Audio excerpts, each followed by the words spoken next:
Welcome back to the channel to a new blog. তোমরা সকলে কেমন আছো? আই হোপ তোমরা সকলে খুব ভালো আছো, আর আমি ভীষণ ভালো আছি। অনেক দিন বাদে তোমাদের সামনে এলাম আর কি, পাশে তো না, সামনে এলাম বিকজ আমি রেগুলার কাশ্মীরের ব্লগগুলো আপলোড করছিলাম। তো আমার শরীরটাও ভালো ছিল না, আমি ড্রপ নিয়েছিলাম। তো ওই ব্লগগুলো দিয়ে মানে আপলোড করতে করতে এখন অনেকটা দিনই গ্যাপ চলে গেল। তারপর আবার তোমাদের সামনে এলাম আজকে আমি।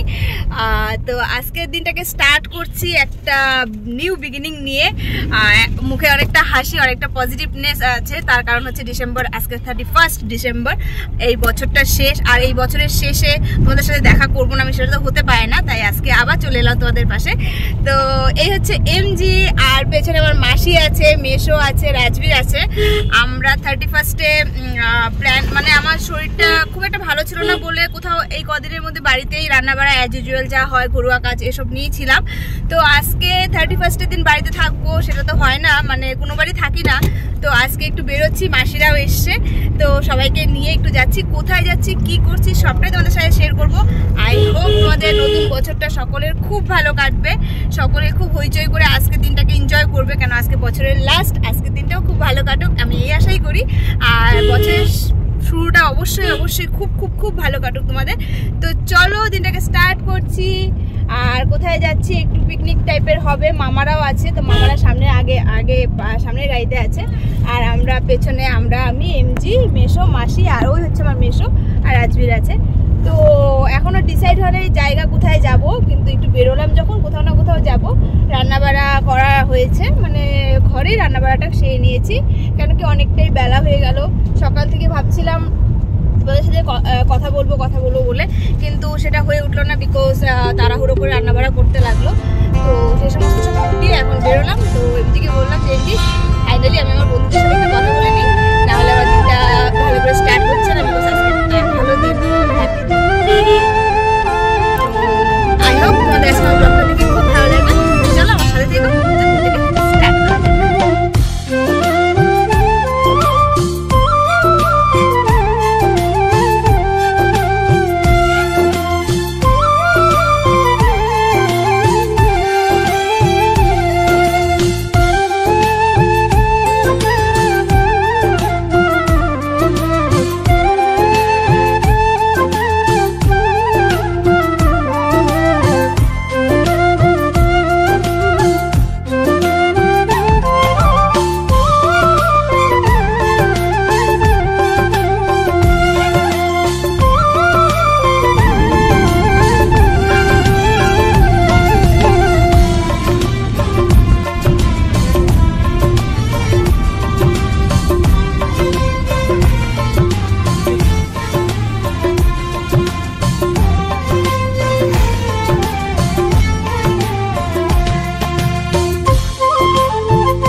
তো আমরা ফাইনালি জায়গা ডিসাইড করে নিলাম কোথায় যাবো এমজি?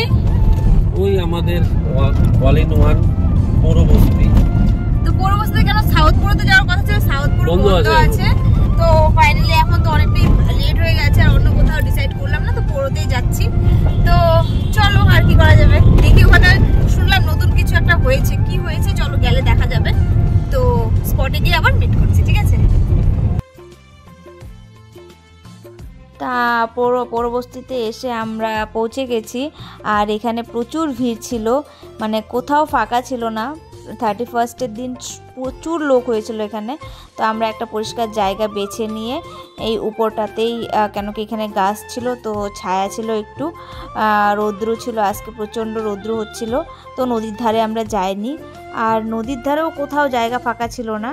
তো আমরা উপরেই বসেছি একটুখানি মাঠটার মধ্যে। যারা যারা পৌরবস্তিতে এসেছো তারা জানো কি টাইপের, এখানে দুটো জায়গা আছে, যেখানে কেউ নদীর ধারে বসে আর কেউ এই মাঠে বসে।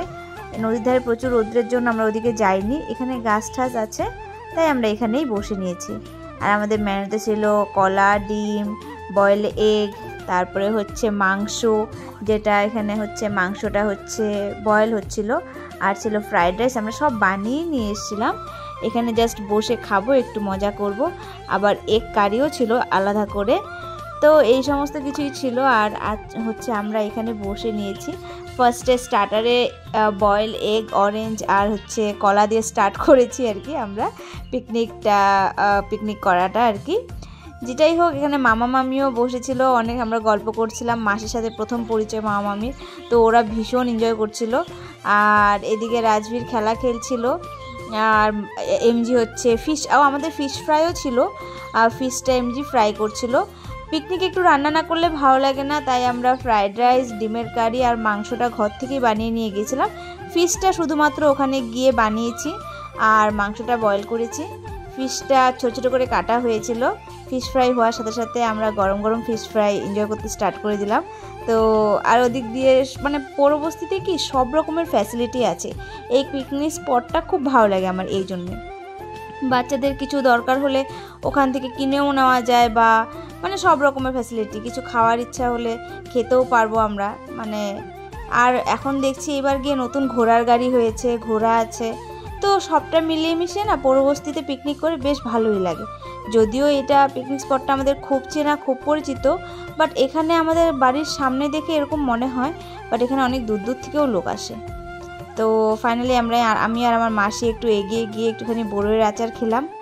আচার তো না, মানে এটা কুল মাখা আর কি, আমাদের আসামে বড়ই বলে।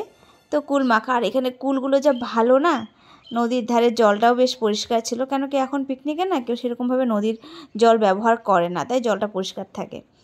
তো এই হচ্ছে ব্যাপার। আর এদিকে ঘুরতে গিয়ে মাসির এক পরিচিতর সাথে পরিচয় হয়ে গেল। মানে আমার মাসি ধুবড়ি থেকে এসছে না, ধুবড়ির পরিচিত একজন, আর আমাদেরকে জোর জবরদস্তি করে ওখানে বসিয়ে খাইয়ে দিয়েছে।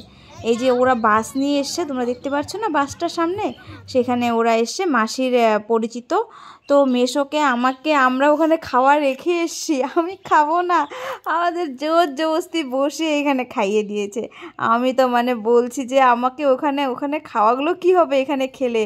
তো মাসিও বলে খাবো না করে বসিয়ে খাইয়ে, মানে না খেতেই হবে আর কি, যাই হয়ে যাক খেতেই হবে।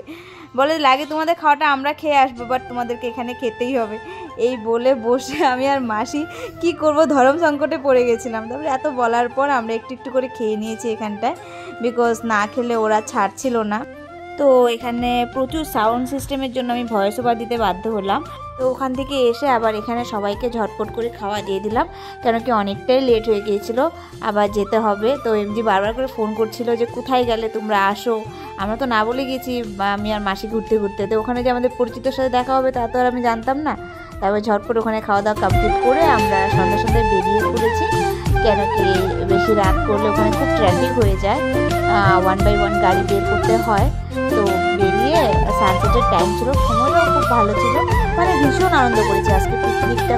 খুব 31st তোমাদের সাথে, প্লাস বছরের এমনিটা আমার খুবই ভালো কেটেছে। তো চলো বাড়িতে গিয়ে একবার সাথে মিট করে এসেছি।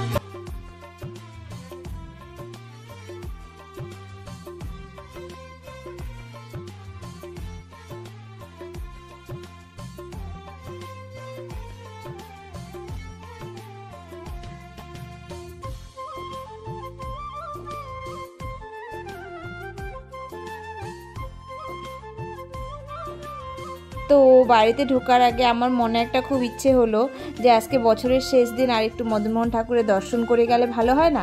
তো সেই ইচ্ছের জন্য এমজিকে আমি বললাম আমাকে একটু প্লিজ মদনমোহন বাড়িতে নিয়ে যাও। আর আমাদের ভাগ্যটা এতটুকু ভালো ছিল, সেই সময় মদনমোহন বাড়িতে কেউ ছিল না, কেন কি বন্ধর সময় হয়ে গেছিলো, 8টা বাজছিল।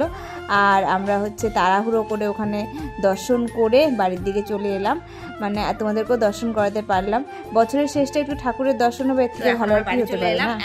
বলো, আজকে আমার সাথে দিনটা খুব ভালো কাটলো, আমারও তোমাদের সাথে অনেক দিন বাদে খুব ভালো দিন কাটলো। তো আই হোপ তোমাদের আজকে আমার ব্লগটা দেখে দারুণ ভালো লেগেছে। আর তোমাদের যদি আমার ব্লগটা কোথাও যদি একটু ভালো লেগে থাকে তাহলে কিন্তু লাইক, শেয়ার অ্যান্ড কমেন্ট করতে ভুলো না। অবশ্যই আমার চ্যানেলটাকে সাবস্ক্রাইব করে দাও। দেখা হচ্ছে খুব শিগগিরই নতুন একটা ব্লগ নিয়ে। টিল দেন সকলে ভালো থেকো, সুস্থ থেকো, খুব পজিটিভ থেকো। নতুন বছরটা তোমাদের খুব ভালো কাটুক। তো চলো দেখা হচ্ছে এই আশা নিয়ে আগামী ব্লগে। ততক্ষণ অবধি টাটা।